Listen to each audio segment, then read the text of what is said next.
තරා දේවතා අභිංකන්තාය රන්තියා අභිංකන්ත වන්නා කේවල කම්පං ජේතවනං ඕබාසෙන්වා යේන භගවාතේනුපසංකමී උපසංකමින්වා භගවන්තං අභිවාදෙන්වා ඒකමන්තං අන්තාසී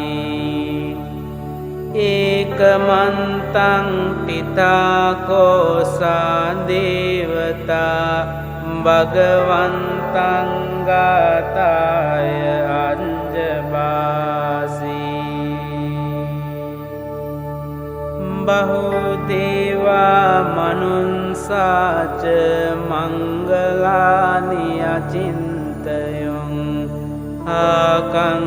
ආකංකමානා සොන්තානං බ්‍රෝහි මංගලමුන්තමං අසේවනාච බාලානං පණ්ඩිතානංච සේවනා පූජාච පූජනීයානං ඒතං මංගලමුන්තමං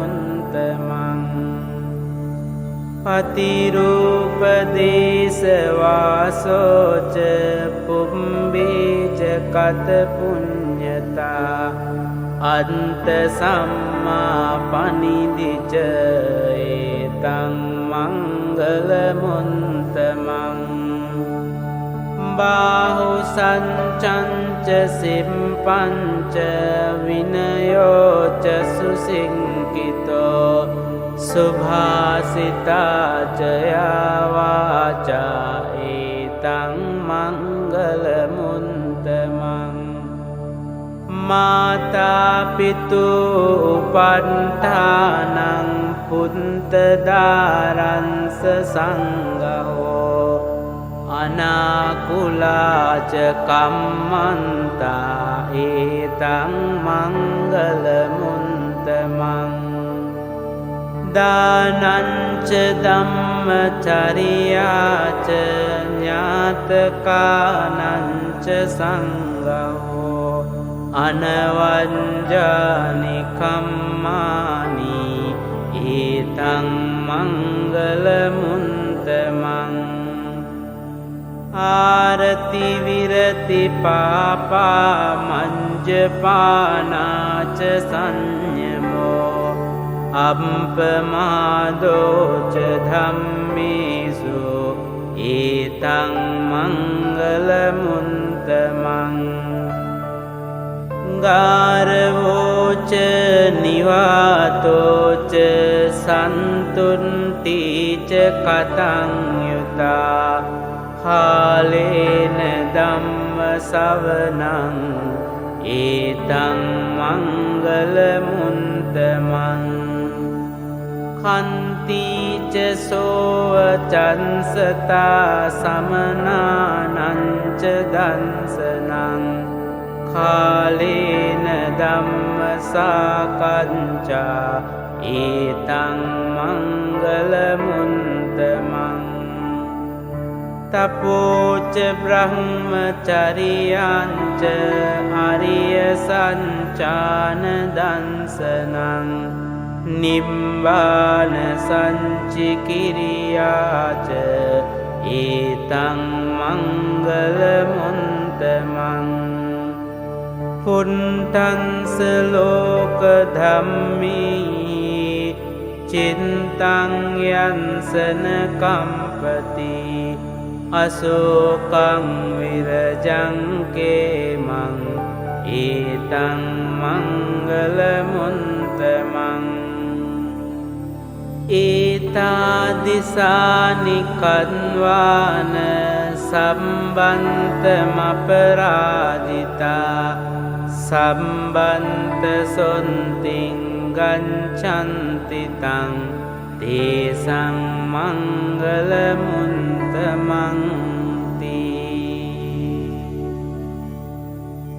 ඒතේන සංච වංජේන හෝතු තේ ජය මංගලං ඒතේන සංච වංජේන හෝතු තේ ජය මංගලං ඒතේන සංච වංජේන හෝතු තේ ජය මංගලං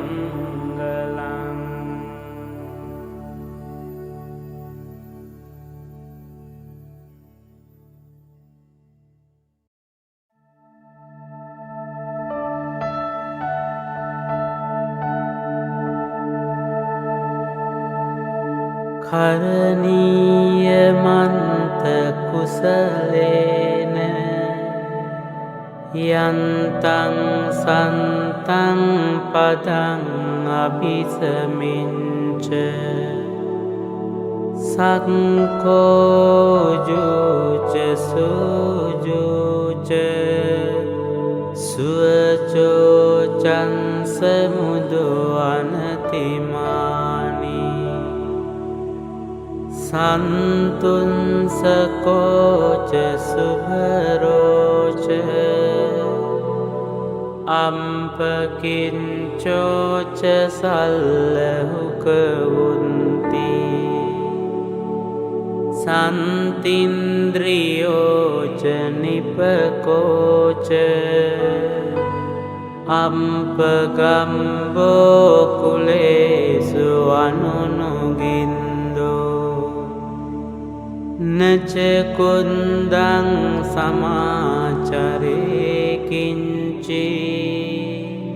යේන විඤ්ඤූ පරේ උපවදෙයුම් සුඛිනෝ වාකේමිනෝ හන්තු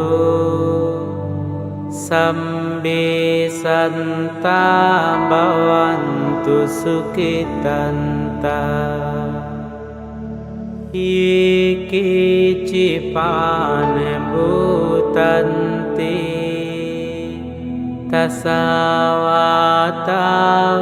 තසවාතාවරාවා අනවසේසා දීඝාවායේ මහන්තාවා මංජිමාරංසකානුකතුලා දිත්ථාවායේව අන්දින්තා යේච දුරේ වසන්ති අවිදුරේ භූතාවා සම්භවේසීවා සම්බේ සන්තා භවන්තු සුඛිතන්තා නපරෝ පරං නිකුම්බේත ඥාති මඤ්ඤේත කන්ත චිනං කංචි ව්‍යාරෝසනා පටික සංඥා ඥාඤ්ඤ මඤ්ඤංස දුක්ඛ මිච්ඡේය මාතා යතානියං පුන්තං ආයුසා ඒක පුන්ත මනුරංකේ ඒවම්පි සම්බභූතේසු මාන සංභාවයේ අපරිමාණං මෙත්තංච සම්බලෝකස්මින් මාන සංභාවයේ අපරිමාණං උන්දං අදෝච තිරියංච අසංභාදං අවේරං අසපන්තං තින්ඨං චරං නිසින්නෝවා සයානුවායාවතන්ස විගතමින්දෝ ඊතං සතින් අදින්ඨේය බ්‍රහ්මමේතං විහාරං ඉදමාෝ දිට්ඨිංච අනුපගම්ම සීලවා දන්සනේන සම්පන්නෝ කාමේසු විනය්‍යගේදං නහි ජාතු ගම්බසේයං පුනරේති.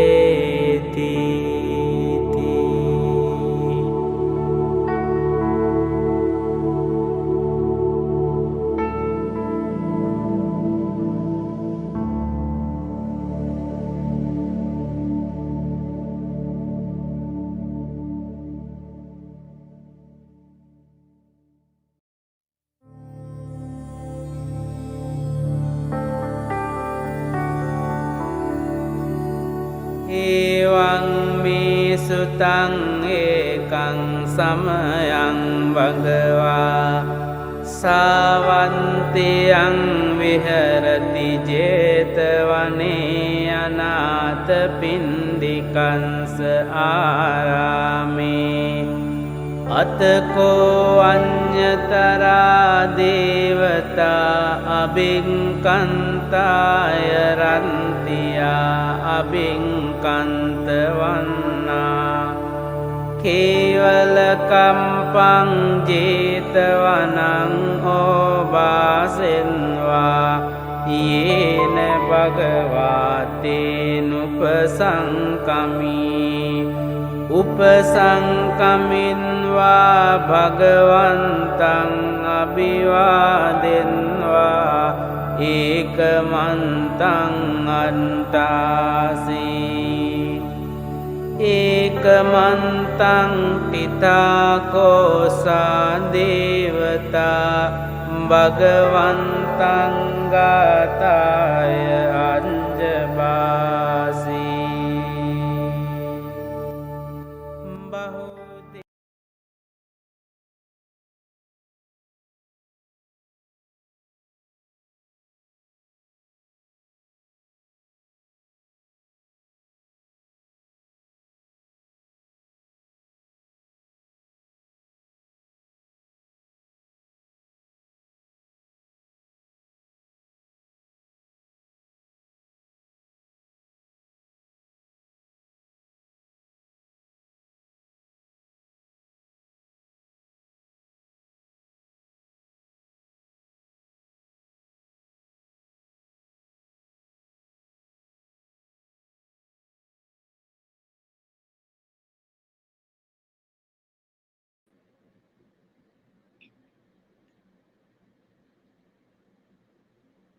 Namo Buddhaya. Very good morning to all the brothers and sisters out there who have joined us this morning for the Sunday Buddha Puja service. Well done, all of you. Remember to have clarity. Please check on your Wi-Fi reception. Namo Buddhaya again. For those who have just joined us and those of you who join us for the very first time. And just to let you know that the Subang Jaya Buddhist Association organizes this online puja service. Is to give an opportunity to all Buddhist devotees near and far so that you continue the Buddhist faith and practices during this COVID-19 pandemic. And have a chance to listen to the chanting and a chance to listen to the Dhamma. So let us prepare ourselves by sitting comfortably, relax our mind, relax our bodies, let go of thinking about the past or the future, but be in the present moment. I shall hand over to Puja leader, Sister Anne Siu. Over to you, Sister Anne. Thank you, Brad Chuan. Good morning, brothers and sisters in the Dhamma. Namo Buddhaya. Let us begin with our Buddha Puja service. To the devotees who have prepared the offerings, you may light your candles or oil lamps. May we invite Brother Jim to make the offerings to the Buddha. Brothers and sisters in the Dhamma, let us place our palms together in Anjali and have a calm mind. Namo tassa bhagavato arahato samma sambuddhassa. Namo tassa bhagavato arahato samma sambuddhassa. Namo tassa bhagavato arahato samma sambuddhassa.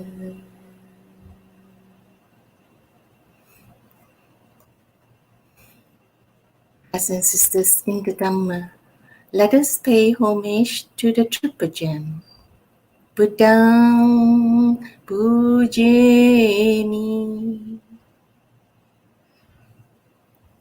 Dhammang pujemi,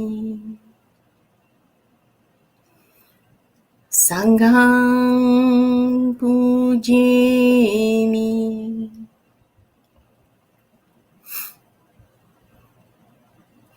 Brothers and sisters in the Dhamma, let us together take refuge in the Triple Gem and observe the 5 precepts. Namo tassa bhagavato arahato samma sambuddhassa. Namo tassa bhagavato arahato samma sambuddhassa. Namo tassa bhagavato arahato samma sambuddhassa. Buddhang saranang gacchami, Dhammang saranang gacchami, Sanghang saranang gacchami. Dutiyampi buddhang saranang gacchami, Dutiyampi dhammang saranang gacchami, Dutiyampi sanghang saranang gacchami.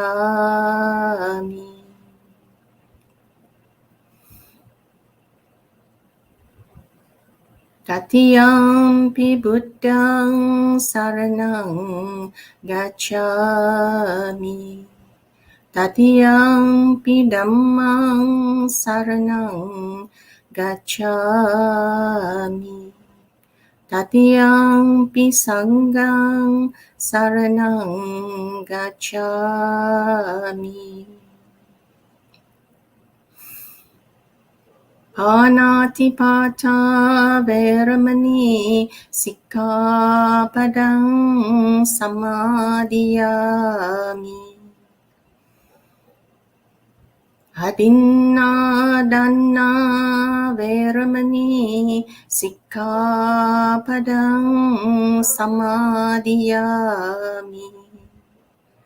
Kami sumiccacara veramani sikkhapadang samadhiyami. Musavada Veramani Sikkhapadang Samadhiyami Sura Miraya Majjapamadatthana Veramani Sikkhapadang Samadhiyami Imani pancha sikkhapadani samadhiyami. Imani pancha sikkhapadani samadhiyami. Imani pancha sikkhapadani samadhiyami. Sadhu, sadhu, sadhu. Itipiso bhagava arahang samma sambuddho Vichacharana sampanno sugato lokavidu Anuttaro purisa dhamma sarati sattha deva manussanang buddho bhagavati Swakato bhagavata dhammo sanditiko akaliko ehi passiko oppanayiko pacchatthang veditabbu vinyuhiti Supatipanno bhagavato sāvaka sangho Ujupatipanno bhagavato sāvaka sangho Nyayapatipanno bhagavato sāvaka sangho Samicipatipanno bhagavato sāvaka sangho Yadidang chattari purisa yugani atta purisa pukkala Esa bhagavato sāvaka sangho Ahuneyo pahuneyo Dakkineyo anjali karaniyo Anuttarang punyaketang lokasati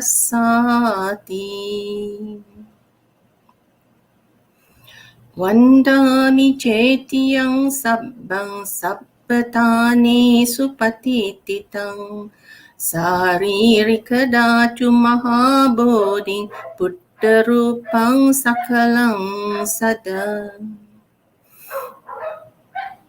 Yassa mule nisinnova sabbari vijayang akka Patto sabbanyutang sattha vande tang bodhipadapang Ime ete mahabodhi lokanattena pujita Ahampi namassami bodhi raja namatute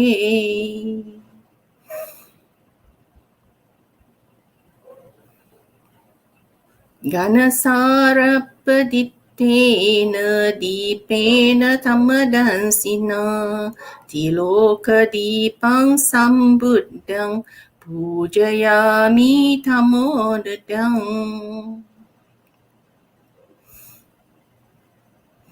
Ganda sambara yuttena dupenahang sugandina Pujaye pujaniyang tang puja bhajana muttamang Vanna ganda gunopetang etang kusuma santating Pujayami munindassa siripada saroruhe Pujemi buddhang kusumena nena punyena mettena cahotu dukkang puppang milayati yatha idang me kayo tatayati vinassa bhavang Adivaseccu no bante paniyang parikapitang anukampang upadaya patikan hattumuttamang Kayena vacha cittena pamadena maya katang Acayang kamame bante buripanya tathagata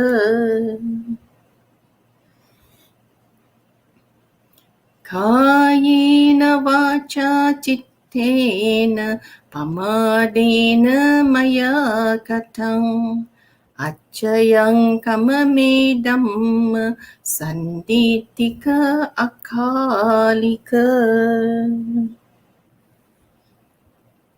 Kayena vacha cittena pamadena maya katang Acayang kamame sangha supatipanna anuttara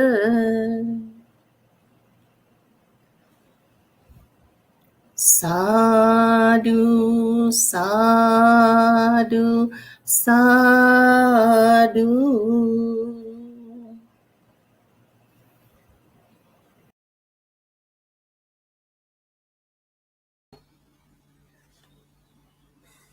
Namo Buddhaya, brothers and sisters in the Dharma. This morning we are very pleased to have Brother Tan Sang Chai once again to be first in our Sunday Buddha Puja. Brother Sang Chai will be giving a Dharma talk this morning with the title Living Deeply Coming Home. Most of us know Brother Sang Chai very well, but for the information of those who may be new to him, please allow me to introduce Brother Tan Sang Chai. Brother Sang Chai began his formal Buddhist education in the Buddhist Institute Sunday Dharma School, Brickfields, KL. Among his early teachers were the late K. Sri Ramananda and Venerable Gunaratana. He joined the Buddhist Missionary Society Youth Session at the BMV after completing his tertiary studies and served as a chairman and then vice chairman. He also served in the ESCO of the parent body, BMS Malaysia. Brother Sang Chai was the Dharma subcommittee chairman while serving in the ESCO of Subang Jaya Buddhist Association and was later appointed its lay advisor. Currently, he is the director of Nalanda Buddhist Institute, the education arm of Nalanda Buddhist Society. Brother Sang Chai is a striving meditator and is active in sharing the Dharma at various Buddhist centers in Malaysia and Singapore. His talks center around daily practice of the Dharma and how it transforms one's life. He feels it is important to understand the essential teachings of Buddha as it gives the Buddhists a strong foundation of knowledge which will prevent them from wrong interpretation and practice of the Dharma. Brothers and sisters in the Dharma, if you have any questions pertaining to this talk, you may type your questions in the comment section. We shall read the questions after the Dharma talk for an answer from Brother Sang Chai. However, due to time constraint, we may not be able to answer all questions, in which case we ask for your understanding and forgiveness. Brothers and sisters in the Dharma, we are now pleased to invite Brother Tan Sang Chai to share with us the talk, Living Deeply Coming Home. Brother Sang Chai. Good morning, dear Dharma brothers and sisters. It's very good to be with you again on a Sunday morning. I hope you are all well, and keeping yourself healthy and safe, because we are living in very uncertain times, and we must know how to actually take care of ourselves. Today's talk, if you have been following, is the third in the series of living deeply. And I have planned it to be the last of the Living Deeply talks, which is focusing on how to live our lives fully, with mindfulness.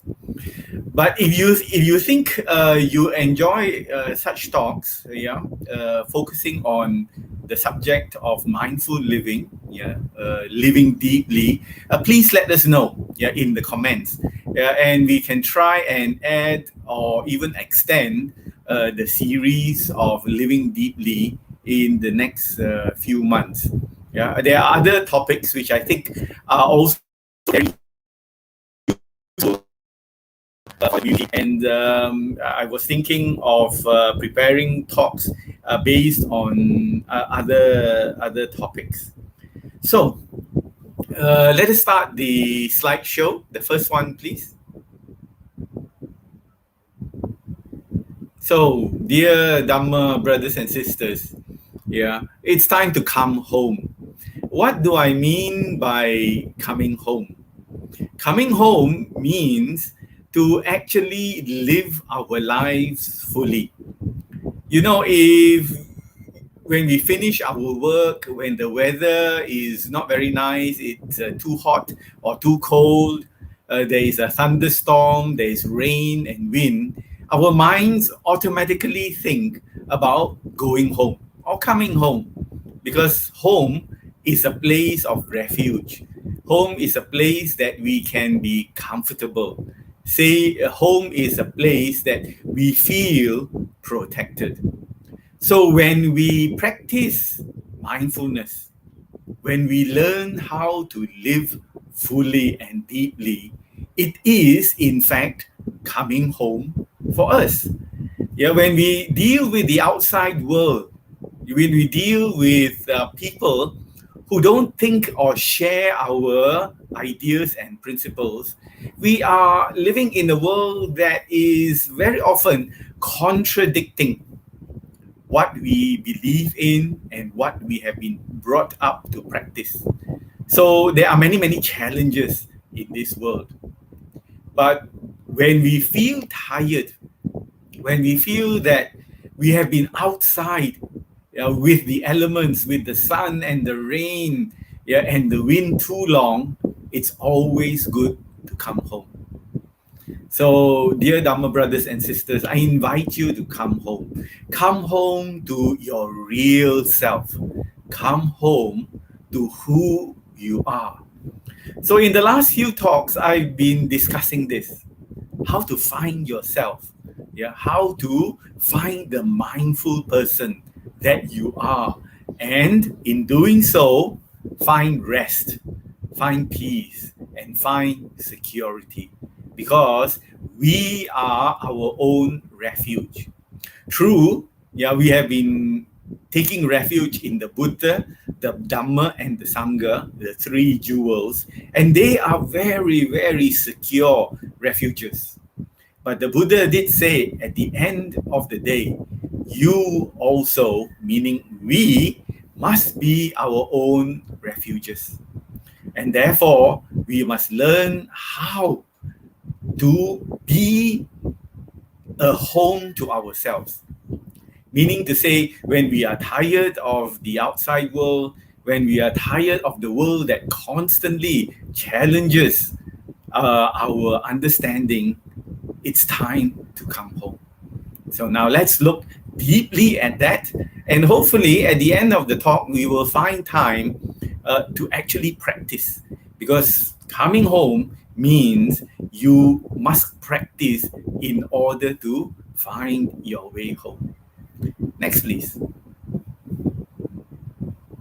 So, as you can see from this slide, there has been a lot of research that has been done in the Western world about the way our mind functions. And many research centers, I've shared with you in the earlier talks, from Harvard and now from Forbes magazine, they have found that our minds are wandering, not focused on useful, beneficial topics or useful, beneficial work 50% of the time. So these are Western scientists. They are not Buddhists. Yeah, they are not dealing with religion, yeah, or the practice of mindfulness.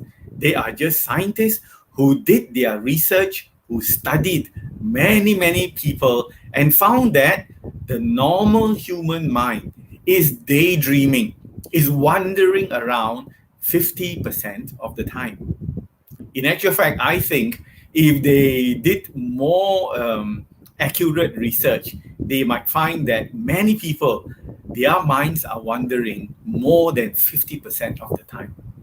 And that is why we are finding more and more people are finding that they feel lost. They don't know what to do and where to go in order to find the safe refuge, in order to find their way home. So because they are wandering, their minds are not focused on the beneficial subjects. They are not doing good work for their minds. They begin to bring in all kinds of unhealthy and disturbing thought patterns. They are thinking in ways that do not help themselves. And so that is why the WHO, the World Health Organization, by their estimates, in this very year, 20% of the world's population will be deemed clinically depressed. They will have some form of mental problems, and it's growing because we do not know how to center our minds. We do not know how to bring our minds home. So therefore, it's a very important skill. It's a very important practice for us to have. Next, please. Next slide, please.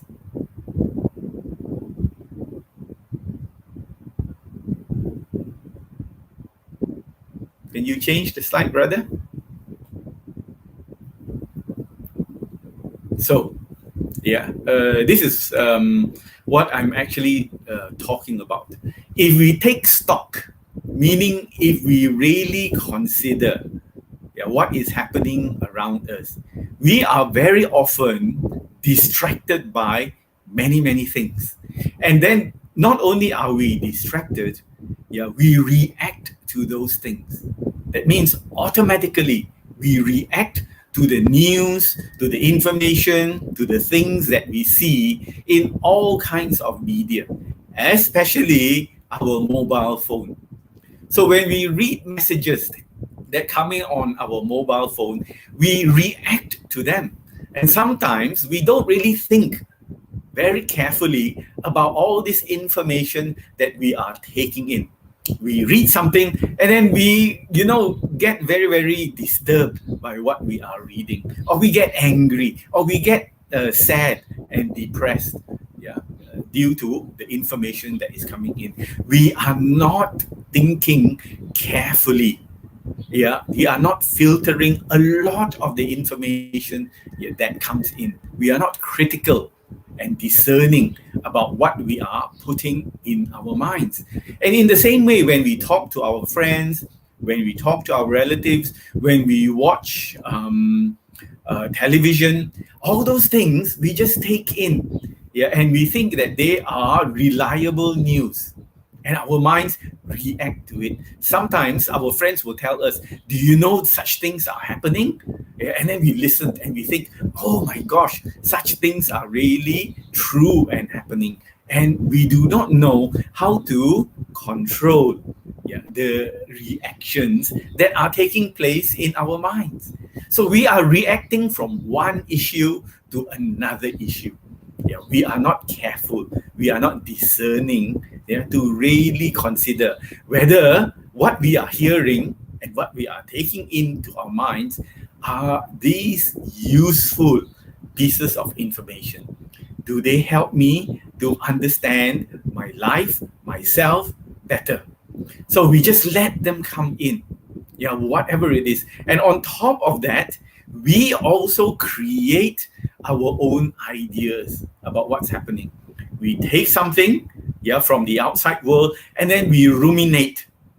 Our minds keep on going back to the same place again and again and again. And then these thought streams, that means that the stream of our thinking, do not end.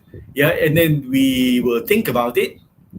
It disturbs our mind, and we think about something else. And later on, we go back to the first topic that we were thinking about. And so our minds, if we are not careful, 50% or more, I believe it's more, of the time, we are wandering around. Our minds are distracted, we wander around. And so it is no wonder we can actually now see, when we consider it, why so many people in this world are having mental problems. They are depressed, they are anxious, and they need to get some kind of treatment from the doctor. And so they are looking for the ways to center themselves, to find a place where they feel secure and balanced. So this is why the practice of mindfulness has become a big industry in the West. Last year, the industry of mindfulness, it's become an industry where they sell hardware, software, training programs. They teach people how to be mindful. In the US alone, it was worth 1.2 billion US dollars. It's a huge industry. And now everybody, a lot of people in the West are talking about mindfulness. But are they doing it properly? Because mindfulness comes from the Buddha's teachings. And so when you export it to the West, it is not necessary that they are practicing mindfulness according to the Buddha's instructions, according to the Buddha's advice. They modify it. So next, please. Next slide. You can see from the headline, mindfulness may have been overhyped. That means it might have been over promoted. That is because many people are now finding that even though they've paid good money to learn about mindfulness, they are not experiencing the right benefits. So they might go from this mindfulness guru to another mindfulness guru, that instructor to another instructor. They try this, try that, but they find that it's not working for them.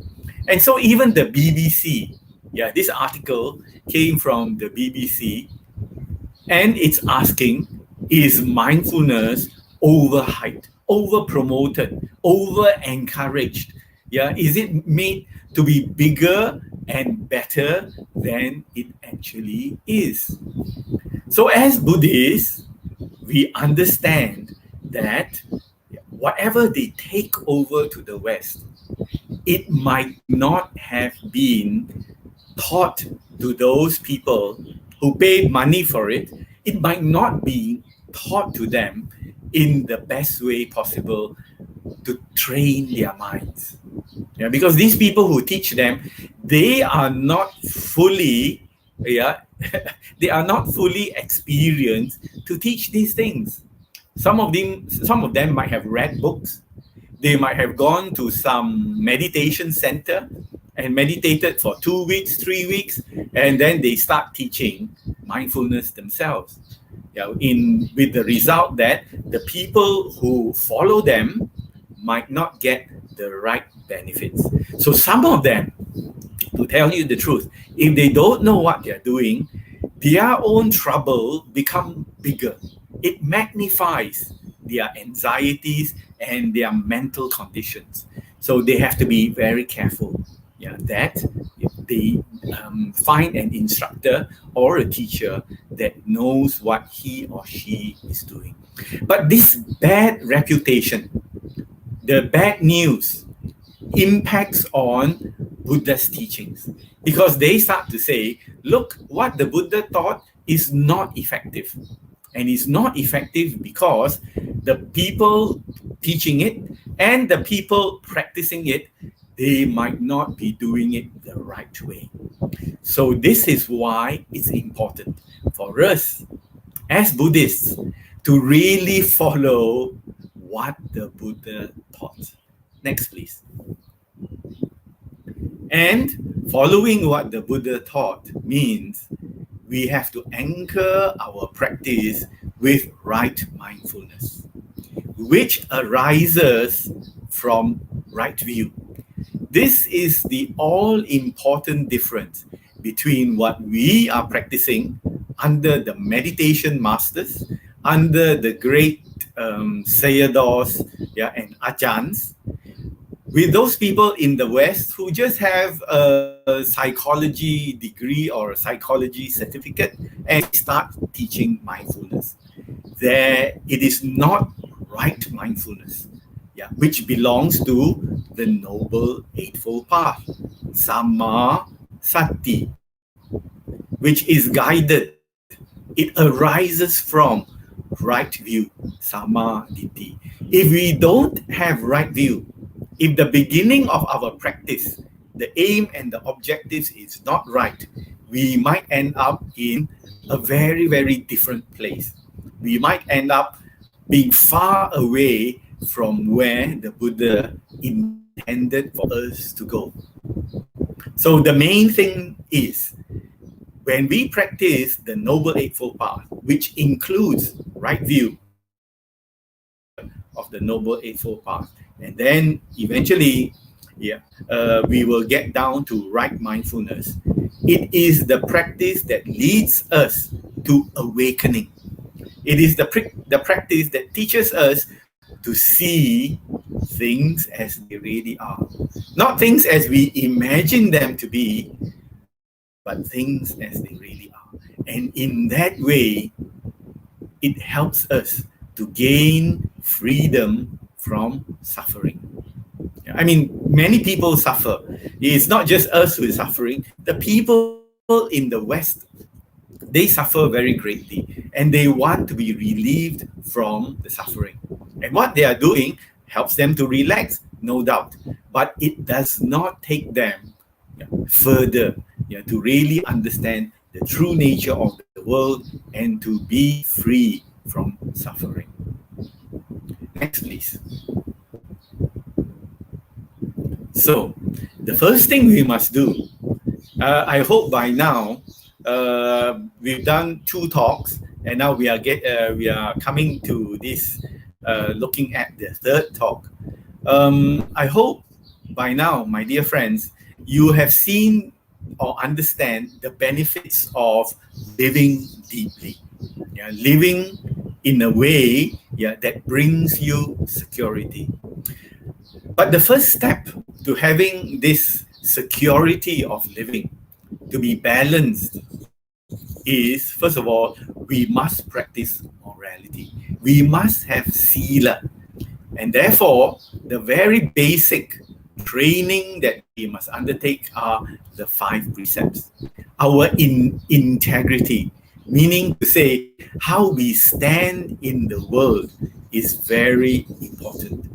If we are disturbing other people, if we say all kinds of unwholesome things to them, if we are angry with the world, if we steal things without even thinking about it, if we kill living beings, if we practice sexual misconduct, if we lie, if we take intoxicating substances like alcohol and drugs and all that, don't expect that the practice of mindfulness will help you, because we are conflicting ourselves.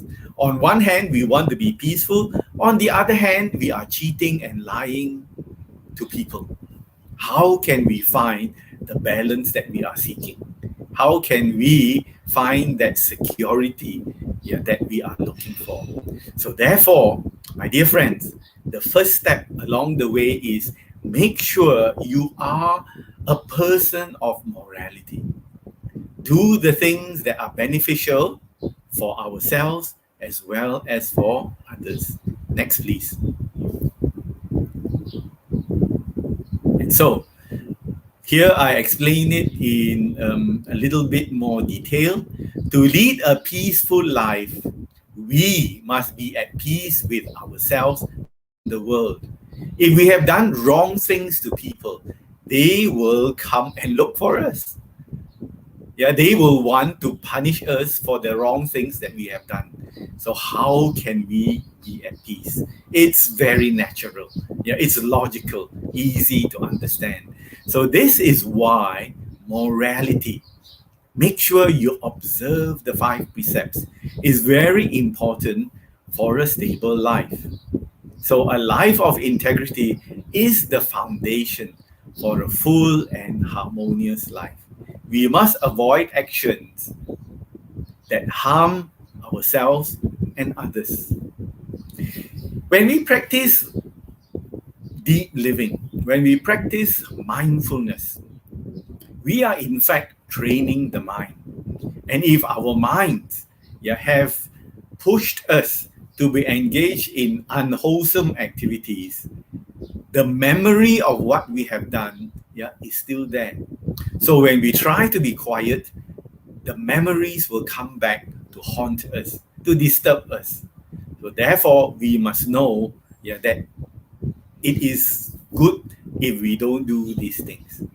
But even if we have done these things in the past, from now on, we must declare that we don't indulge in those things again. So that gives us a kind of a security. We must be sincere. I have done these things. I have disturbed people in the past, but now I know the right way. Let me not do it ever again. So that gives us moral standing. And from that moral standing, we are able to develop and practice deep living, more committedly, more strongly. Next, please. So, dear brothers and sisters, the time is now. So mindfulness is basically to come back to where and when we are. Don't let our minds wander around. Don't let our minds be with the wrong people at the wrong place. So one of the things that I notice is that when I am not mindful, I am mixing with the wrong people and doing the wrong things. And what do I mean by that? By that, I mean I might be here, but my mind is indulged, is taking part in all kinds of things out there in a different time, in a different place. Sometimes I realize that even in the morning before I go to work, as I am having my breakfast, I'm taking my breakfast, I'm having my breakfast with my boss, as well as my other colleagues, as well as with the clients. Do I want to really have breakfast with the clients? No, not really. I want to have breakfast with myself. But if my mind has already gone to work, if my mind has really gone to talking with my boss and all the clients are having breakfast with me, even before I have left the house. So that is not being mindful. That is not being in the here and now. And then when we wash our face, when we brush our teeth, we can hear the boss already talking to us. That is not healthy. So therefore, with this practice of mindfulness, we learn how to cut off. We learn how to be with ourselves at that time and at that place. Wherever we are, whenever we are, that time is ours. And I will talk a little bit more about that. I used to tell my friends, there was a time when I used to have lunch with my boss, and he likes good food. and he will say, "Come, let's go and have lunch in this restaurant. Yeah, I like this restaurant very much." And that was a very expensive restaurant. And then he will order this, order that. Yeah, and then when the food will come, we will eat. And as we are eating, he is still talking about work. So the food is wonderful. The food is very good and expensive, but I did not enjoy the food. And I began to realize, even at the mamak store, I have one packet of nasi lemak with kopi O hot with my friends. I am enjoying that more than this very expensive and luxurious lunch with my boss. Anytime, I will go to the mamak store, yeah, and have nasi lemak, roti canai, yeah, which is not very expensive, and I would enjoy it more with my family and my friends. So therefore, dear brothers and sisters, who are you having breakfast with? Who are you having your lunch and dinner with? Yeah. Are you having it with your family, or is your whole company gathered for your company dinner with you as you are taking your dinner or your lunch? So come back to the present moment, where and when we are. Eat and know that we are eating. Enjoy that dinner rather than eat and then bite your tongue, because you are not there, yeah, to know what you are doing. So that means we have to come back to the now, to the present moment, to the here and the now. Yeah, so we have got to train ourselves. And one of the things that you find, I realize, the more mindfulness I practice, the less thoughts I will also have in my mind. And one of the times that we have a lot of thoughts are times of anxiety. If we suddenly discovered we haven't done something at work, or if we suddenly discover that we haven't done something we promised someone, our minds will start racing, and the thoughts will just come in, yeah, and we will have so many thoughts. And having thoughts at that rate, the thoughts of worry, the thoughts of anxiety really tires us. When we are not having so many thoughts in our minds, we are actually resting. So bring it back to the present moment. Be here and be now. And then you will find that your mind must be focused right now on what you are doing. And you will be at rest. And you will find that you are not wasting your energy so much. Next, please.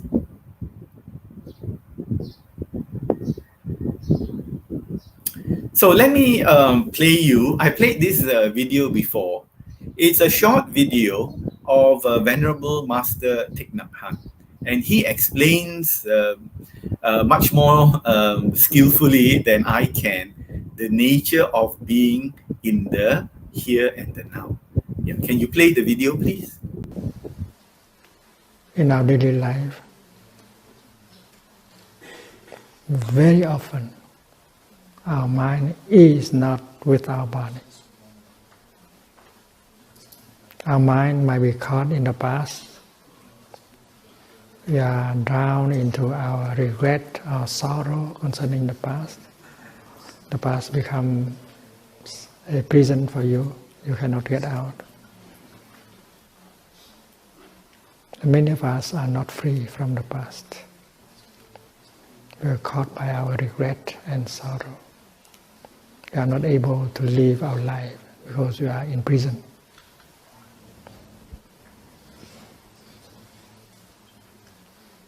So breathing in mindfully might pull us out of the past so that we can be free to be with our body. Because when mind and body are together,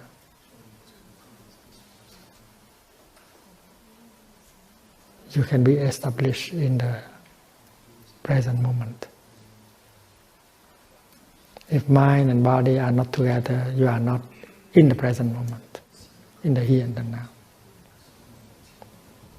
And life, real life, is available only in the present moment. Because the past is no longer there, and the future is not yet there. Life and all the wonders of life can be found only in the present moment. So one mindful in-breath may be enough to pull you out of the prison of the past, bring your mind back to your body, so that you can come home to the here and the now, where life is available. And you can touch the blue sky, touch the rain, touch the cloud, touch the trees, touch the songs of the bird. And the first thing you touch is your body. And the third exercise of mindful breathing proposed by the Buddha is breathing in. I'm aware of my body, of the existence of my body. It's so simple, and you don't have to strive, to fight in order to do so. And it can be very pleasant too, because breathing in can be very pleasant. When you do not have asthma, when your nose is not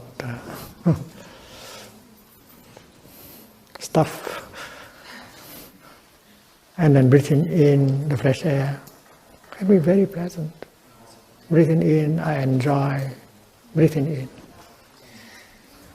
And breathing in, I'm aware that I have a body. So that is not hard work.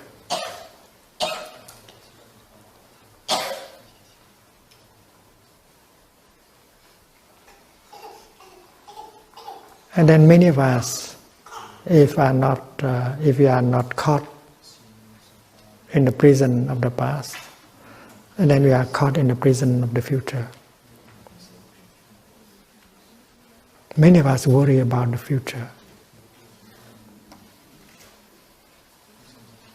We don't know what will happen to our future. So we spend our time to worry about the future. And there is fear about the future. There is anxiety, uncertainty about the future. This kind of negative energy are not nourishing and healing.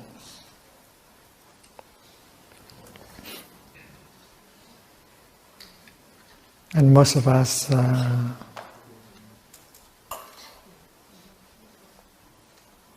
sacrifice the present moment for the sake of the future. Many of us are good to prepare for the future, but are not good to live the present moment. We can prepare for the future, but we are not capable of enjoying the present moment.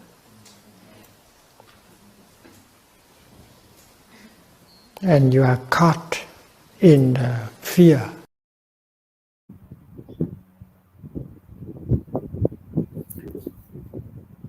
So we heard and we listened to Venerable Master saying how important it is. And well, just now, I shared with you, dear brothers and sisters, that our minds are shown by the Western scientists to be wandering 50% of the time. Actually, it's more than that, when I look at my own mind. So we can try to be in the present moment. Out of that 50%, claim back at least 30% of the time. So, which means we can plan. I know some people say we need to plan for the future. So let us plan for the future using the available, not the wandering mind, the available time, about 30%, 40%. That leaves 60%. Out of that 60%, why don't we be in the present moment half of that time, 30%? So can we say that 30% of our waking moment, let us try to be in the present moment, to be in the here and now? Yeah. So let's see how we can actually do that. Next slide, please. I'd like to share with you the words of a very famous teacher. I greatly admired him. He is Dr. Alan Wallace, who is now a professor in America.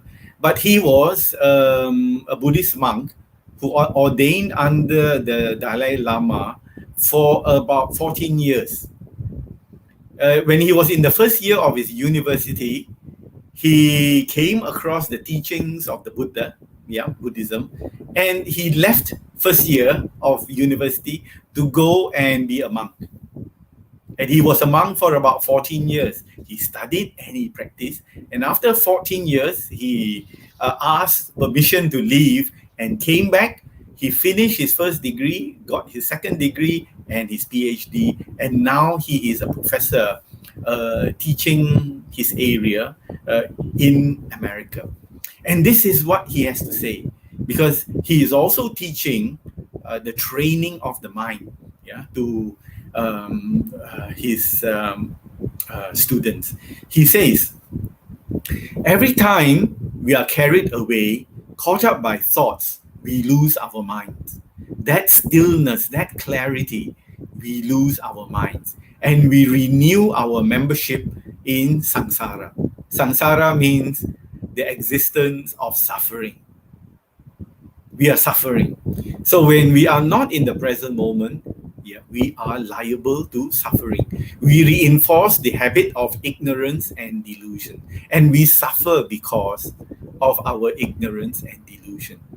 And every time, he says, we, while resting in the stillness of awareness, note whatever arises without being caught up, simultaneously being aware of this stillness, of our own awareness and the movements of the mind. Every moment we are able to sustain that wonderful balance. We are stepping into the path to awakening.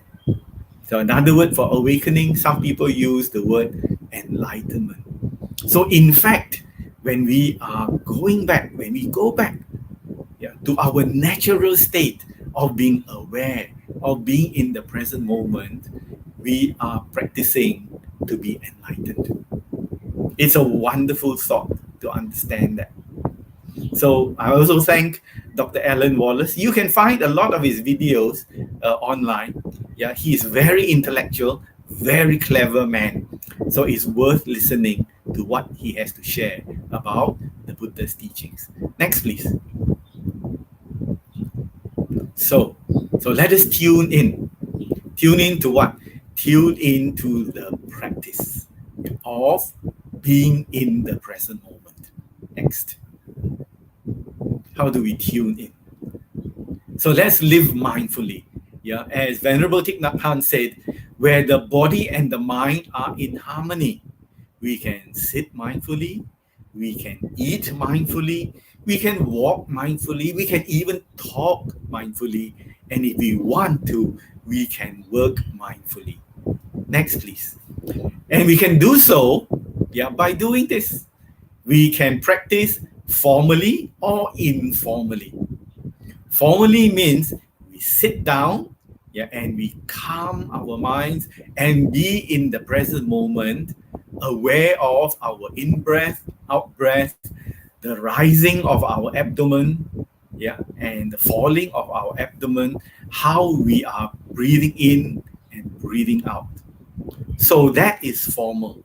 Informal means that whatever we are doing, let our minds be there. If we are drinking a cup of coffee, if we are drinking a cup of tea, drink the cup of tea by yourself, not with your colleagues, not with your boss, not with your clients. Yeah. Let them stay where they are. And when you drink that cup of coffee, be back in the present moment, where you are, where your family is, when you're having dinner, and not share it with others. That is the informal. So whatever you are doing, when you are sitting on the LRT, when you are waiting for the bus, when you are waiting to see the dentist or the doctor, whatever it might be, come back to the present moment. Feel your body. Are you sitting? Are you standing?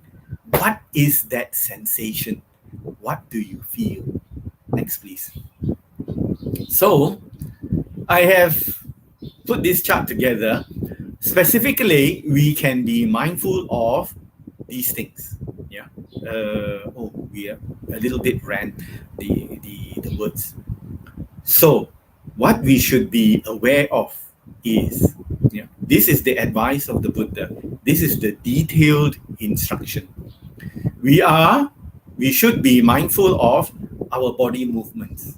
As you are walking, we should be aware that we are walking. When we are brushing our teeth, be aware that we are brushing our teeth, because that is movement. We should be aware of the sensations. When we are sitting down, what are the sensations? When we are standing, what are the sensations? Where is the pressure? Where is the warmth and the heaviness? Let's look at that. So we are aware of what's happening within our bodies. We should be aware also of our feelings. The Buddha has used this word for feelings. He's called it Vedana. The body, whatever happens in the body, belongs to body movement and body sensations. Feelings are of three types.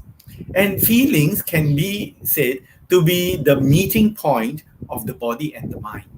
Because we have a feeling of pleasantness, unpleasantness, and neutral feelings around about here when we take in objects into our mind through our 5, 6 senses. Sixth sense is the mind. The first 5 are seeing, hearing, tasting, etc. The touching and tasting.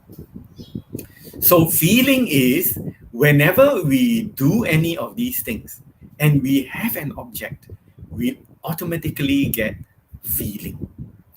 So the feelings are of 3 types: pleasant feeling, unpleasant feeling, and neutral feeling. If we see something we don't like, we will get the feeling here. If we see somebody that we like, we will also get pleasant feeling. So these things are being experienced by our mind and body almost all the time. So when we eat something we like, pleasant feeling. When somebody hits us, painful, unpleasant feeling. That is the meaning of feelings as taught by the Buddha. Then we should be aware of our thoughts. There are so many thoughts. Thoughts come into our mind all the time. We think about this, we think about that. As I said, even when we are eating, we think about our boss and our work. Then we should be aware of our intentions. We also have a lot of intentions. It's only that we are not aware of the intentions we have. What are these intentions? You want to lift your hand, there must be an intention. So can you try that?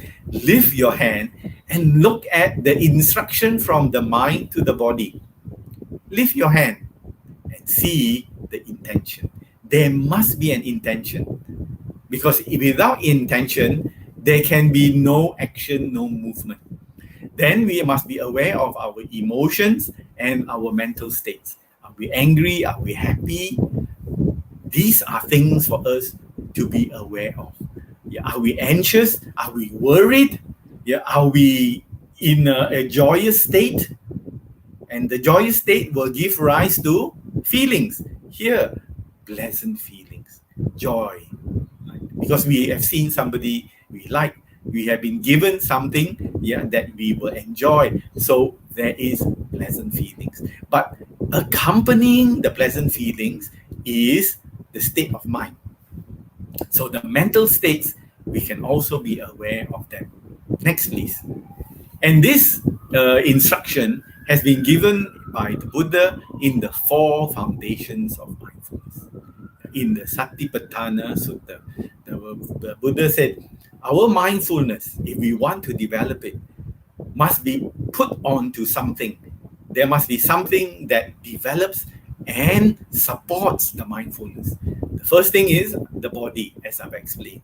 The second thing is called Vedana, is the pleasant feeling, the unpleasant feeling, or the neutral feeling, and is usually felt somewhere around the chest area.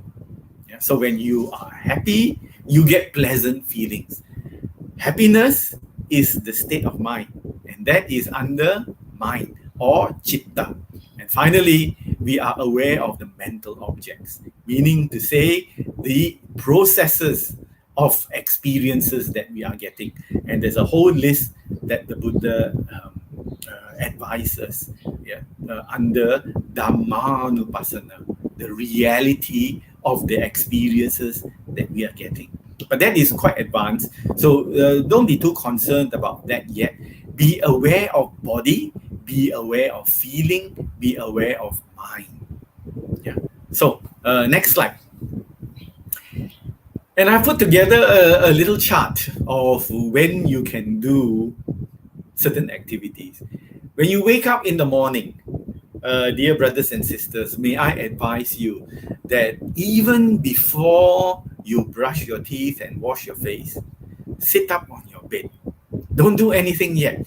Just sit up on your bed and watch the nature of your mind and body. You might be sleepy, that's all right. Just watch the nature of the mind.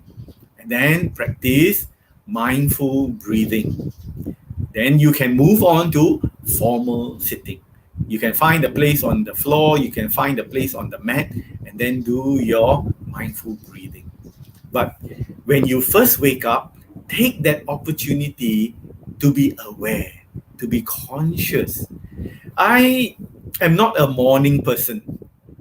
My wife is a morning person. She wakes up and she's awake. By nature, I am a night person. So I find it difficult to wake up in the morning. But then when I retired from active work, I taught myself to be more mindful when I woke up. And now I really look forward to waking up and doing my meditation. And usually that happens around 6 o'clock in the morning. That is very surprising to me. So I sit up and then I'm aware of my mind, I'm aware of my body, and then I will start my mindful breathing. Breathing in, breathing out. For about, I like to do about an hour before I go down. I wash my face and, brush my teeth and go down for breakfast. Then in the morning, as we wash up, as we have breakfast, we can also be mindful. As we go to work, as we work, we can be mindful. Then in the afternoon, we can have lunch, and it's an informal, but we can find about 10 minutes, 5 minutes, just to do some formal meditation. And then afternoon at work, we can also be mindful. Evening, when we are exercising, as we are doing our walk, we can be mindful. As we are having dinner, we can be mindful. And before we retire, we can also have another formal meditation. So you will be saying, that's the whole day. Yes, my dear friends, you can be mindful the whole day. Whenever you can bring mindfulness, whenever you can be present in that moment, practice your mindfulness. I have a friend whose mother used to go for medical checkup at the hospital quite often. She's passed away now. Very dear lady, very, very positive and cheerful. And so when she went for her checkups, sometimes blood and to check the blood, what she would do is just wait for the doctor, to call her, the nurse to call her. And sometimes, in the hospitals, it can be half an hour, 1 hour of waiting. So then the mother learned meditation, learned about mindfulness and being in the present moment. And from that time on, she said she was never ever bored because she can go into her mindfulness. Previously, she will wait and say, how long? 5 minutes, 10 minutes? It would be very, very painful to wait all that time. But since she learned mindfulness, she will wait at the clinic. She will wait in the waiting area and watch her mindful breathing. Or she can walk and watch that mindful walking process. She was never ever bored again. So, my dear friends, practice this. Practice this. And if you are bored, you can teach it to your children. Boredom is actually no attention. Boredom is not having nothing to do. Boredom is your attention is there is nothing to be putting your attention to. That is boredom. So put your attention somewhere, to your mindful breathing, to your mindful walking, to your mindful sitting, and you will never be bored. Not another second for the rest of your life if you learn how to do this. But I must say, my dear friends, when you are doing formal sitting, if you are learning from the lessons down, please don't do it for more than half an hour.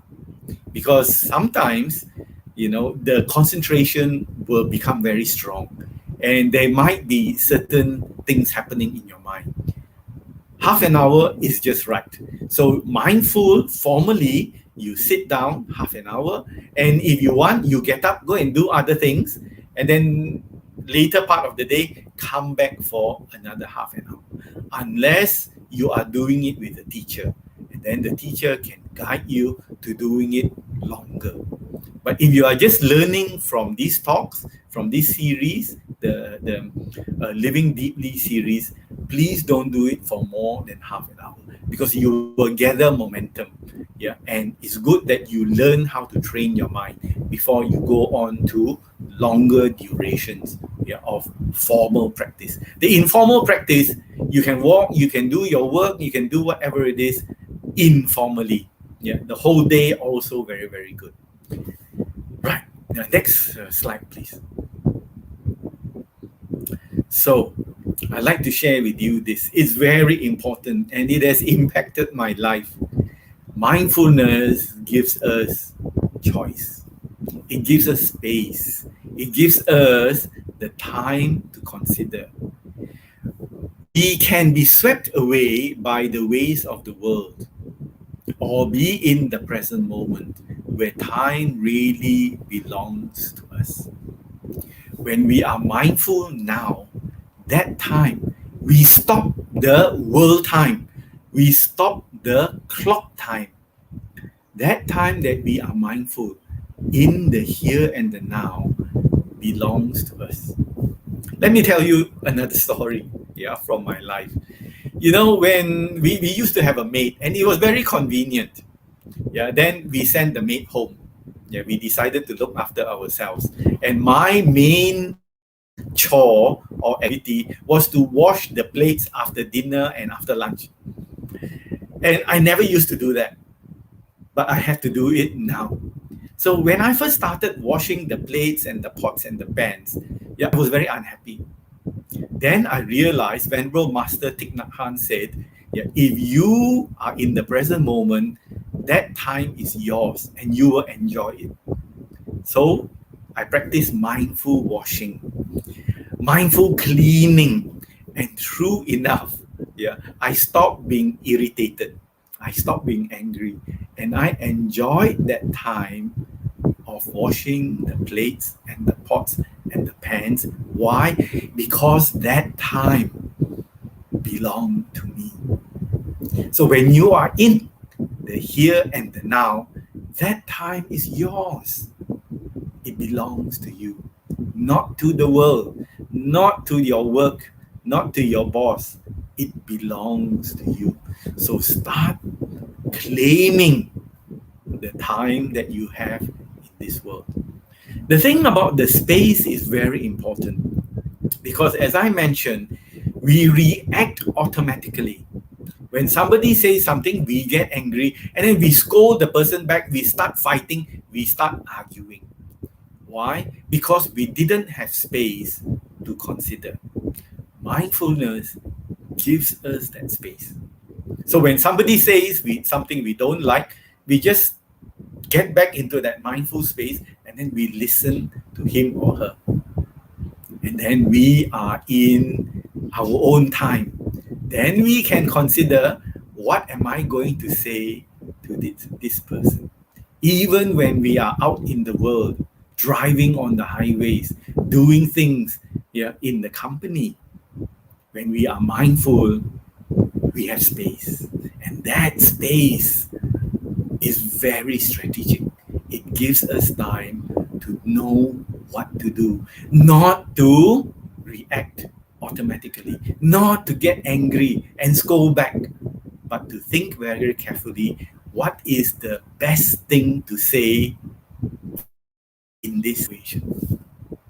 That means we are living in the here and the now, as Venerable Master said just now in the video. So claim back the time. Mindful time is our time, is your time. It belongs to you. So live in your own time, not somebody else's time. We can live in somebody else's time because we work for them for a certain period, but not all of that time. We must claim back time for ourselves, either in the morning, either in the night where we formally sit, or during the day when we are engaged in our activities. Please remember that. And you will find that it makes changes to how you see life. It makes changes to your experience of life because you are really there. You are not just rushing through the work and the things that you have to do. Next, please.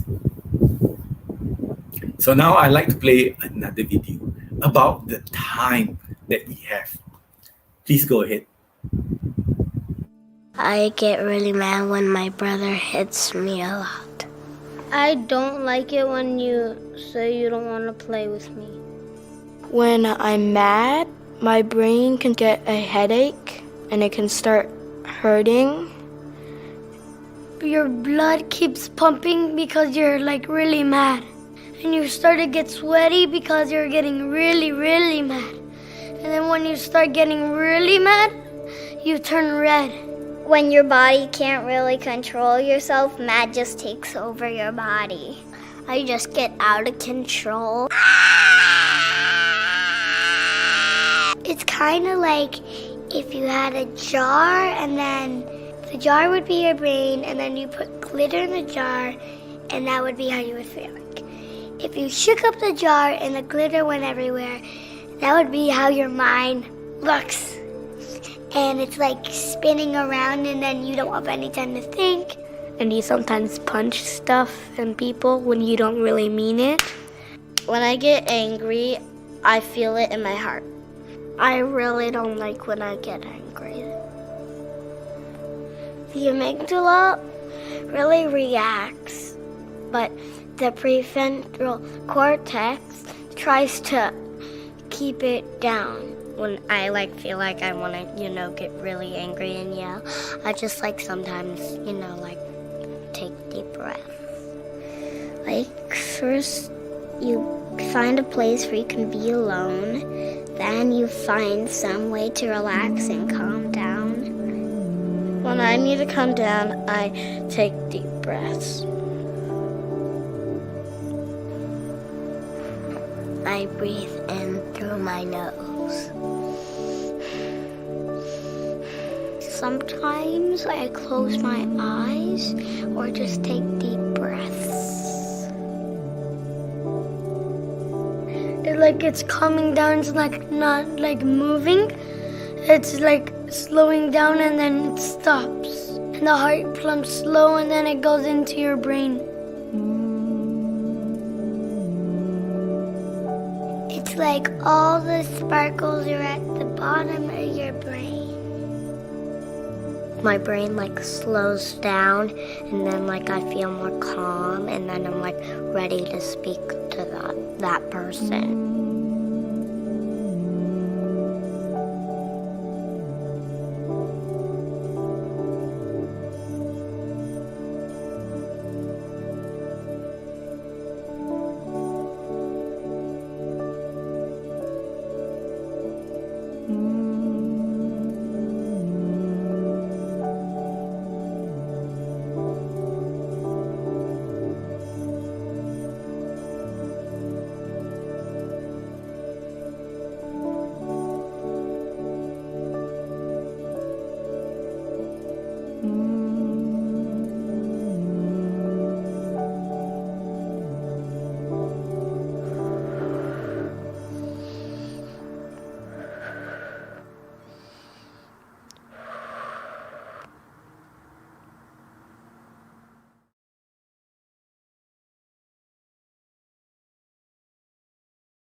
So, brothers and sisters, there you have children teaching us how to be mindful, how to just breathe, and how to be calm again when we claim back time as ours, because we don't let the time flow according to how other people want that time.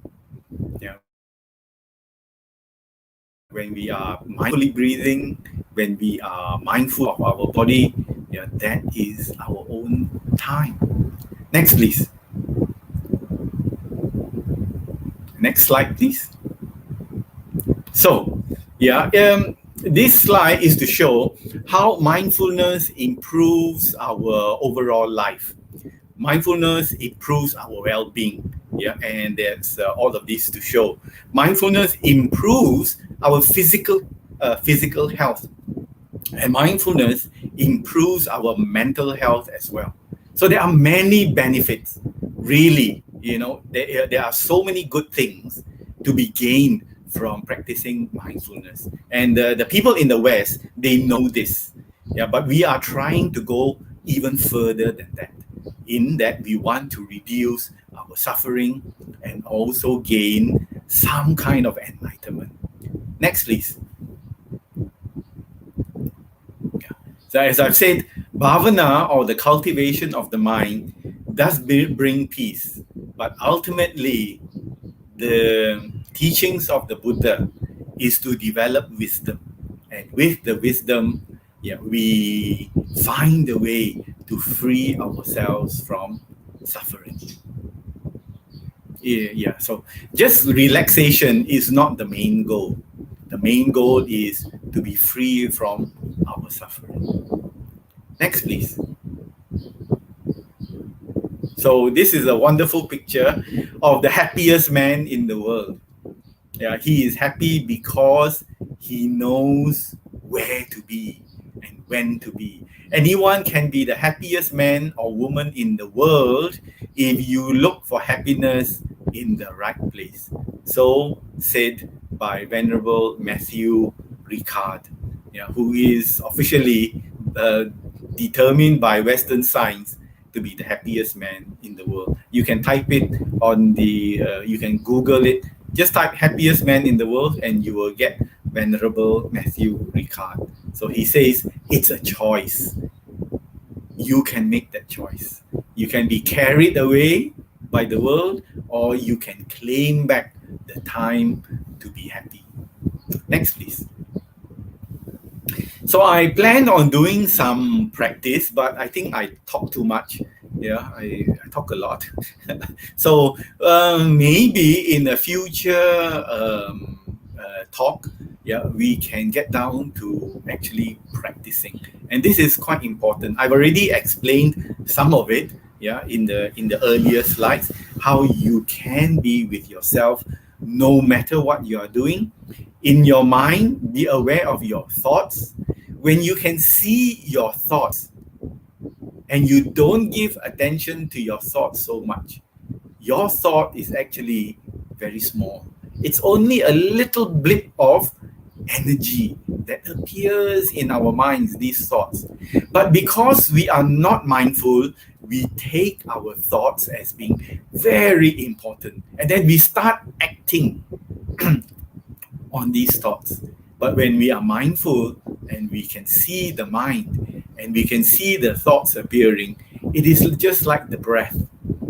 Come in, go off. So we are not in control of our thinking.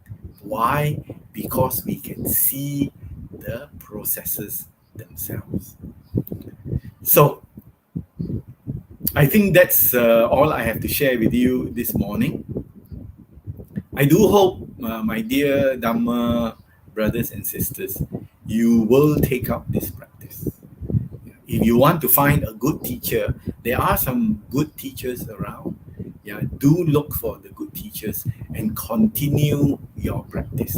If you already have been practicing, do it more into your daily lives. Bring it, because some people, they separate the meditation from the daily lives. Yeah, and what I like to do is bring the meditation into the daily lives so that you can see the Buddha's teachings everywhere. Not just everywhere, every when, all the time. You can be practicing and you can see what it does to help us to be more and more healthy. Last slide. Thank you very much. So may we all learn how to live deeply in the present moment. May all beings be well and happy. Sukhi.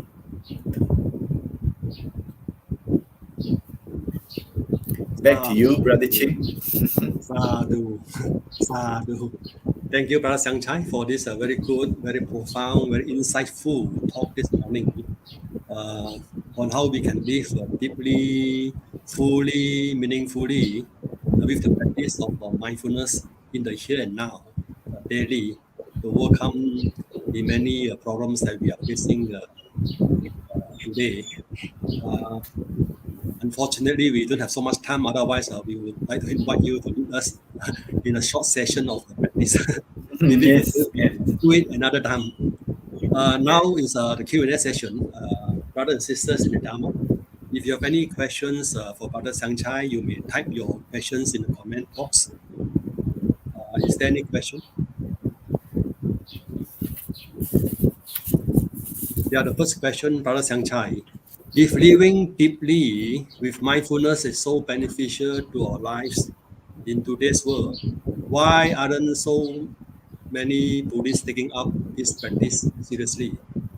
Why are there not many Buddhists taking up Yes, this? yes, it is a strange thing.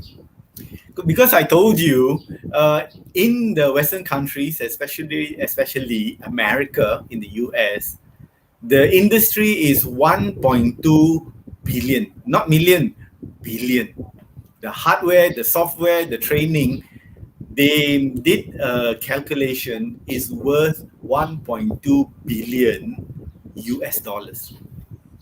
And over here, because we don't charge, people take it for granted. So many Buddhists take it for granted. It's always there. The Buddhists are always doing this. The monks are always teaching it.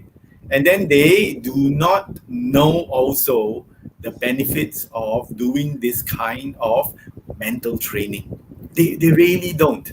They think that we are escaping the world. We go under a tree and then close our eyes and do the meditation. No, that is not true. We are engaging the world by looking at ourselves. So we are in a good position by working with the world in our own mindful way.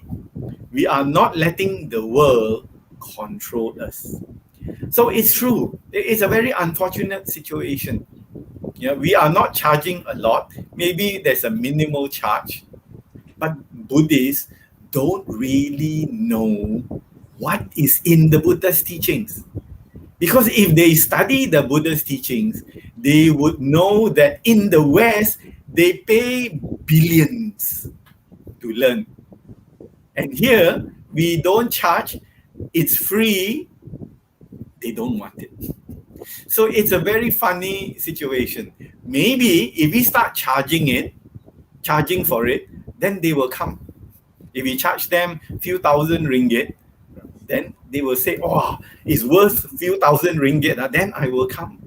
Because the Malaysian mentality is free is no good. If we charge, must be good. So I think, Brother Chim, maybe we should think about charging. And then they will start to come. But one of the things we don't do is we don't package it in the way that the Western people, the Western psychologists, the Western teachers, how they package it. They are very good in the packaging. We are very chin-chai. We are very simple and very sincere, but very straightforward. So actually, if people learned about mindfulness, they would be able to tackle, like I said, the space that mindfulness creates for us. We can handle our problems much better. We can handle our anxiety much better. I used to be a very anxious person in my work, but once I took up the mindfulness practice, I could see my mind is becoming more and more anxious and more panicking. Then I watch, mental state, and then it will disappear. Then I can do my work. It's the same work, but I can do my work calmly and peacefully rather than do my work panicking, right? And maybe make a mistake also. So this is the nature of the Buddha's teachings. It is so wonderful. But I think we better start charging. Then we will attract people. Then we start advertising. Then we will also attract people. But basically, it is that many Buddhists do not know. They don't know that what the gurus in the West are teaching come from the Buddha. They don't want to mention Buddhism. They don't want to mention Buddha. But Buddha is the one, the teacher, who taught mindfulness. Before the Buddha's enlightenment, there wasn't anyone, not a single person, teaching mindfulness. Certainly not the mindfulness for happiness and enlightenment. They would teach all kinds of concentration and calmness, but not the mindfulness for wisdom and enlightenment. Yes. Yeah, thank you. I think what you said just now have a lot of element of truth, because I think I was told that in France, in the plum village, the Westerner, the French, have to pay a lot of money to attend the mindfulness retreat conducted by Tinahan. Many Westerners, many French people will turn up at the plum village to learn mindfulness. We are free, and then Chinese people think free things no good, so you must start charging. Okay, we go for the next question. Brother, I have been trying mindfulness in my daily life. Usually in the morning, I'm still mindful, but mindfulness can be lost without realizing. What can I do to improve? Okay, there are a few things we can do. One thing which is very obvious is put up little signs in your environment. Be mindful. Make a sticker, stick there. So I used to stick it on my steering wheel in the car. Be mindful. So I would lose the mindfulness. Then I look at the little sign there. Be mindful. Then mindfulness comes back. So put it wherever you can, on your computer, on your laptop, on your door, on the walls even, Then if you want, you can put it on your dinner plate. So as you are eating, you are mindfully eating. I'm joking. But these are the easy ways of reminding yourself to be mindful. If you mix with mindful people, you can also easily be mindful. At least on a Sunday or maybe on a Saturday, come to the Buddhist center. And there are mindful people there. I hope that they are mindful people. And then you remind yourself, because you see and you mix with them, you remind yourself to be more and more mindful. And the third thing is listen to the videos of the mindfulness teachers. Because as I drive to work, I play the CD of the mindfulness teachers. So at least during my drive to work, I am mindful, or at least I am calm. And then when I get to work, to the office, I remind myself, I must be mindful during the day. So find the opportunity to remind yourself. And that, this wristband, you can have a wristband made, be mindful. So every time you lift your hand, be mindful. Let me go into mindfulness again. But the important thing is you must remind yourself to keep on practicing. Because the more you practice, the more it takes hold of your mind. It settles into your mind.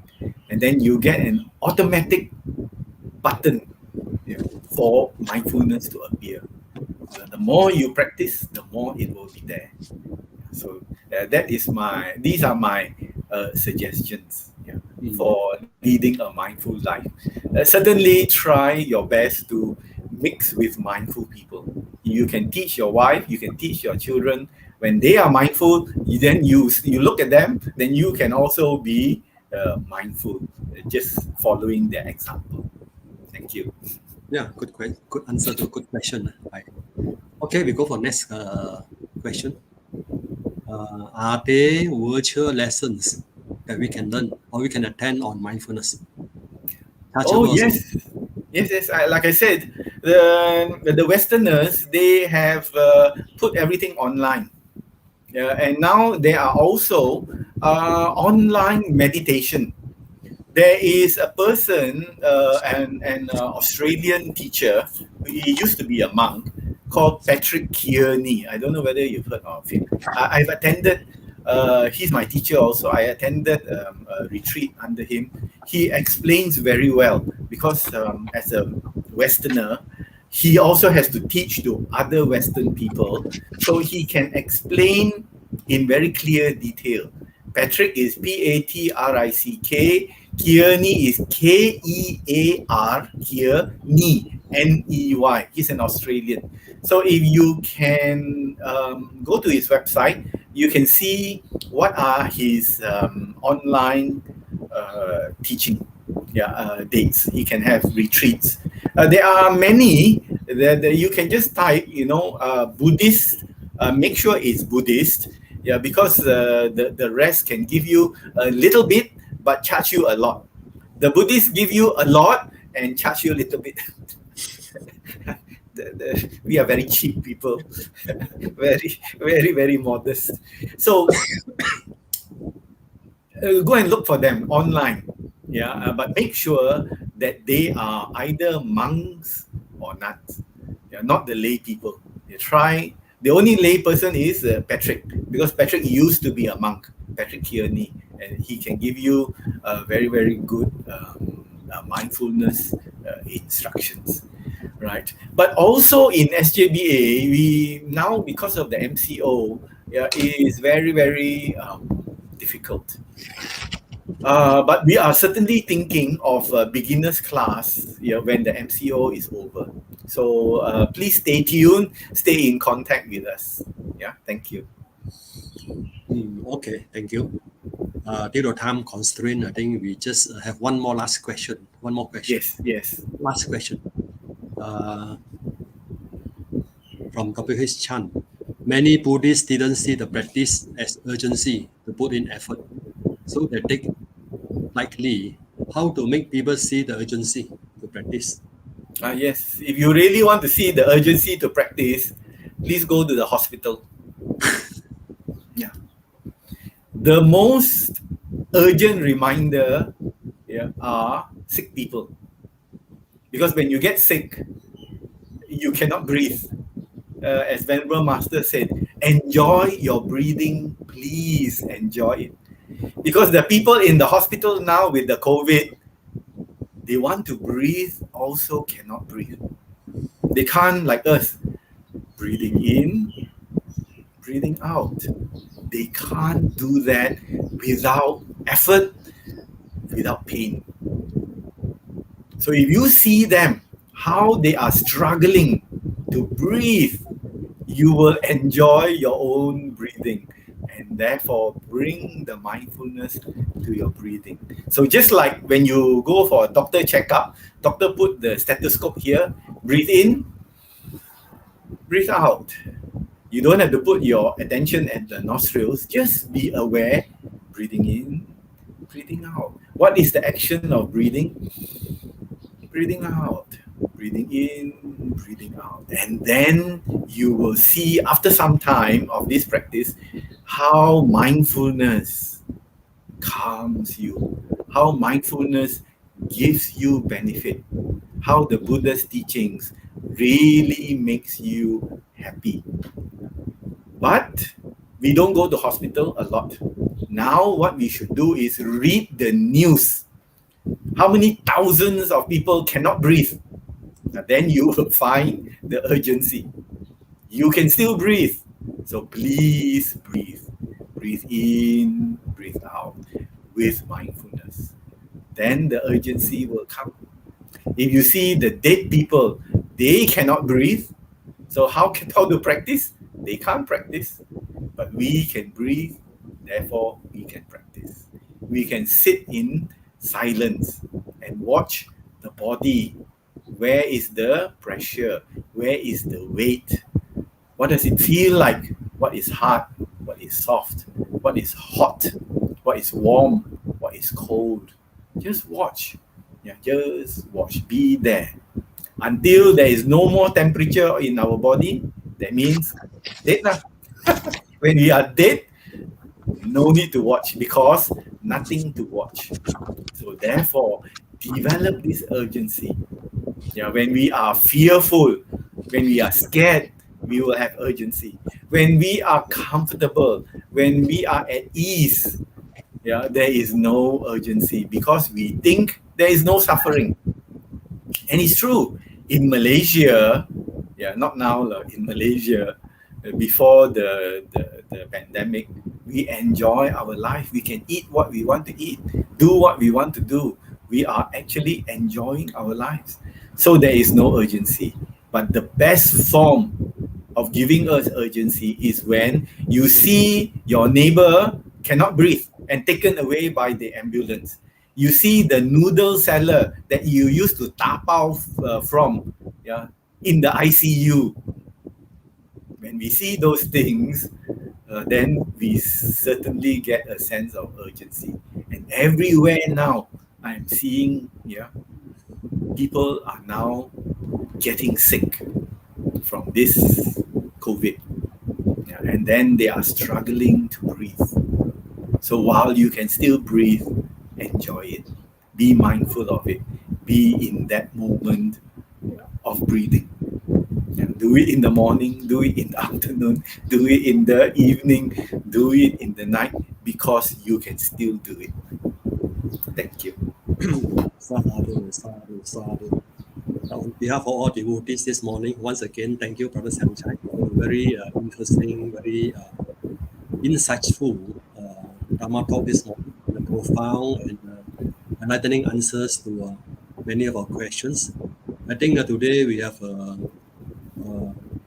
very good take-home value on the urgency to live our life deeply with the practice of daily mindfulness. Thank you, Brother Samchai. Sadhu, sadhu, sadhu. Brother Chim, I'm thinking of sharing my notes. So these notes will also remind you about mindful practice.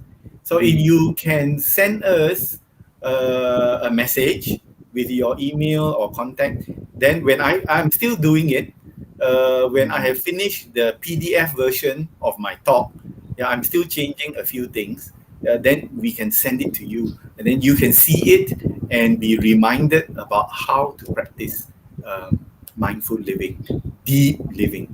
Yeah, thank you. You are saying that we sent to our devotees this morning, is it? No, you must send to us first.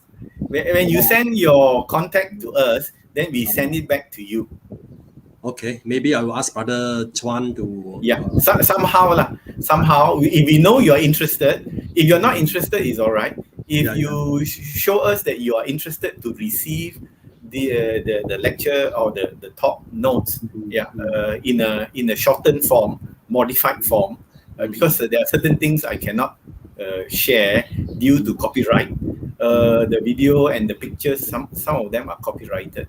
I can share whatever is allowable, send back to you. But I must prepare it first as a PDF. If you think it's useful. Yeah, thank you. I think Brother Chuan should decide on that, whether the devotees can contact us through our through Sister Lily or through our SJBA email. Yes. Okay, thank you so much. Once again, sadhu, sadhu, sadhu.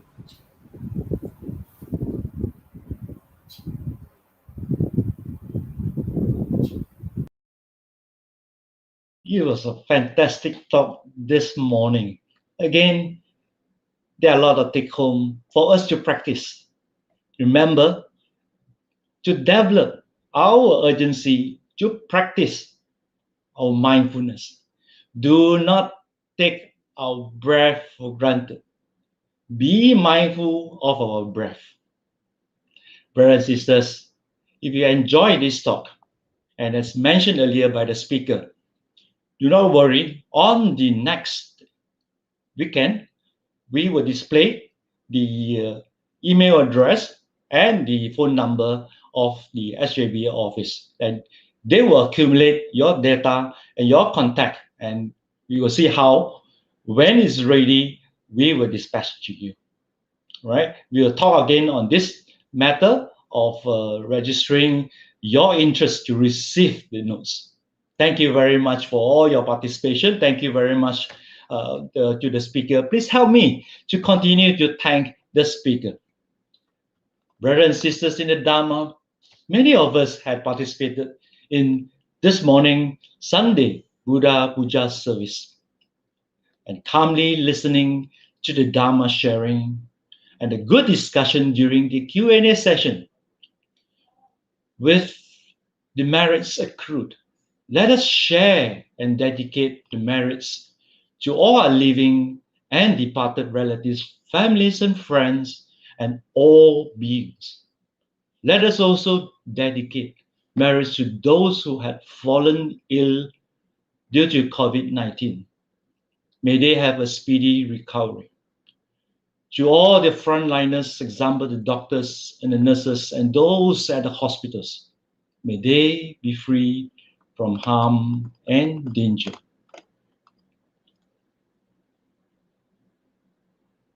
Imang no punya bagang mata pitunancha acharya nancha sabba satanancha sabba mittanancha sabba nyatinancha sabba petanancha sabba devatanancha bhajema.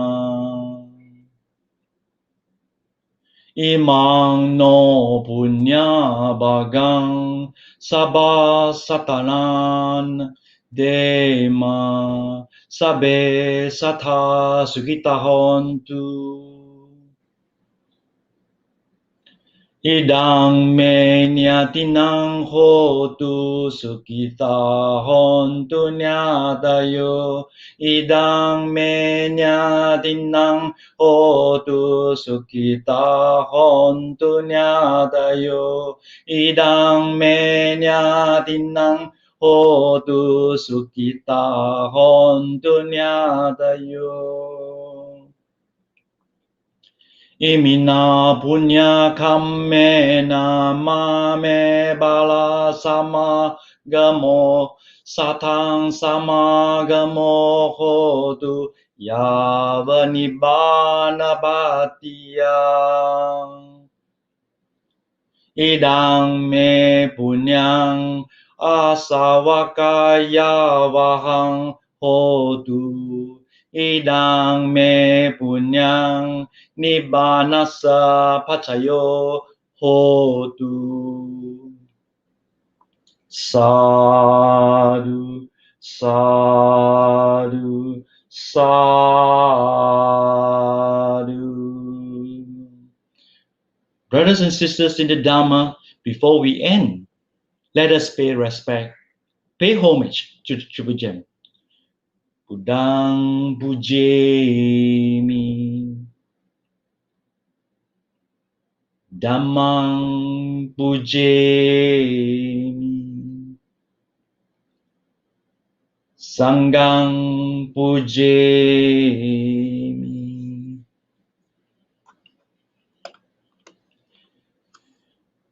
Sukhi Hontu. To all devotees, thank you for your participation. I must thank all the likes and love and responses in the comment box. Thank you very much. Please help me to thank the speaker, Brother Tan Sang Chai. And today we have come to the end of this 55th online Sunday Buddha Puja service. We will continue with the Sunday Buddha Puja service next Sunday on the 15th August. You may share the link with your family. Just remember that.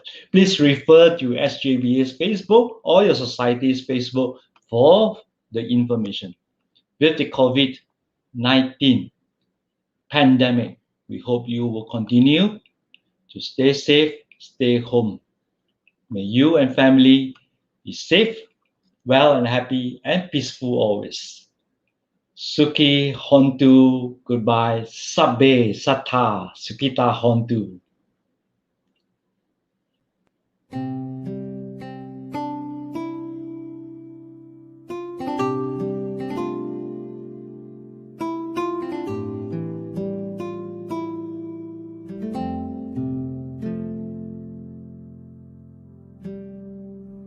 Bahong sahan semabhinim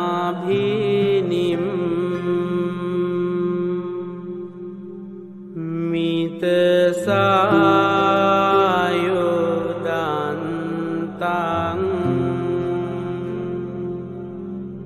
ngirimi kelang udita Sase